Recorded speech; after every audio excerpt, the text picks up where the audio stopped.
আপনার ফজরের নামাজ বাদ যাচ্ছে শুধু আপনার অলসতার জন্য।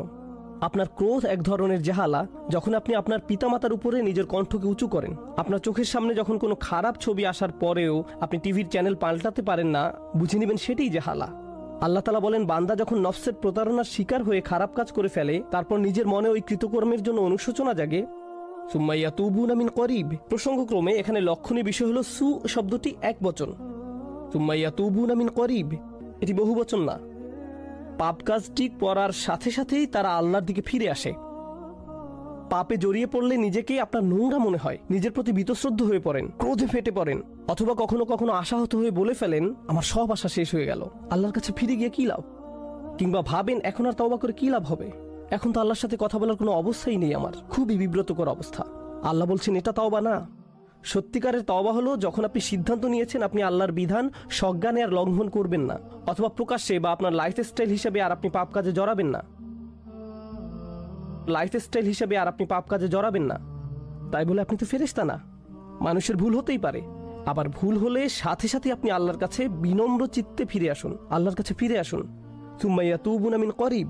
তারপর আল্লাহ বলেন, ফাউলাইকা ইয়াতুবুল্লাহু আলাইহিম, এবং তখন আল্লাহ আপনার দিকে ফিরে আসবেন এবং আপনার তওবা কবুল করবেন।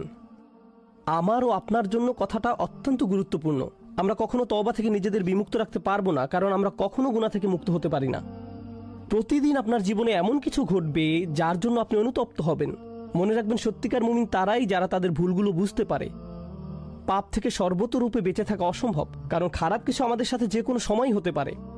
কিন্তু যখন মুমিনদের জীবনে খারাপ কিছু ঘটবে, খারাপ কিছু করে ফেলবে, সময়ক্ষেপণ না করে আল্লাহর দিকে ফিরে আসবে। আর আল্লাহ তাআলা আপনার তওবা কবুল করা তো নিজের উপর অপরিহার্য করে নিয়েছেন। ওয়া কানা আল্লাহু আলিমান হাকিমা। আর আল্লাহ হচ্ছেন সর্বজ্ঞ এবং পরম জ্ঞানী। আল্লাহ জানেন আপনি কি অবস্থায় আছেন। আপনারা জানেন, একজন অপরাধীর অপরাধ যখন বিচারকের সামনে উপস্থাপন করা হয়, তখন অপরাধী ব্যক্তি এবং তার পক্ষের উকিল বিভিন্নভাবে বিচারকের সহানুভূতি আকর্ষণের চেষ্টা করে। যেমন তারা বলে, আপনি জানেন যে মূল ঘটনা এমন ছিল না, অথবা মূল ব্যাপারটা শুনলে হয়তো আপনি আপনার সিদ্ধান্ত থেকে ফিরে আসবেন। কিন্তু আল্লাহ তাআলা আপনার সবকিছু জানেন, তিনি আলিম। আপনি আল্লাহ তাআলার চেয়ে উত্তম কৌশলী হতে পারবেন না, এবং তিনি জানেন আপনার অপরাধ ক্ষমার যোগ্য কি না। ওয়া কানা আল্লাহু আলিমান হাকিমা। আল্লাহ হচ্ছেন সর্বজ্ঞ, পরম জ্ঞানী। তাই আমি আল্লাহ তাআলার কাছে দোয়া করি, এই রমজানে তওবা করাটা যেন আমাদের অভ্যাসে পরিণত হয়। তওবা যেন আমরা নিয়মিতভাবে, সচেতনভাবে এবং সজ্ঞানে করি। মসজিদে সবাই যখন দোয়া করে আপনি তখনই শুধু তওবা করেন এমন না।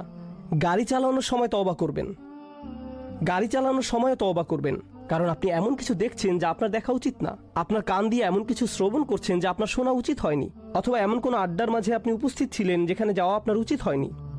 হয়তো আপনি নিজের অজান্তেই ওই আসরে আপনার ভাই, আপনার বোন, পিতা বা আপনার কোনো বন্ধুকে নিয়ে গীবতে জড়িয়ে পড়লেন। আপনি এমন ব্যক্তি না যে স্বীকার করে না যে ওটা আসলে গীবত ছিল। আপনি ওই রকম ব্যক্তি যে নিজের ভুল ধরতে পারেন আর বলেন ওইটা আসলে গীবত ছিল। আপনি নিজেকে চেক করেন আর তওবা করেন।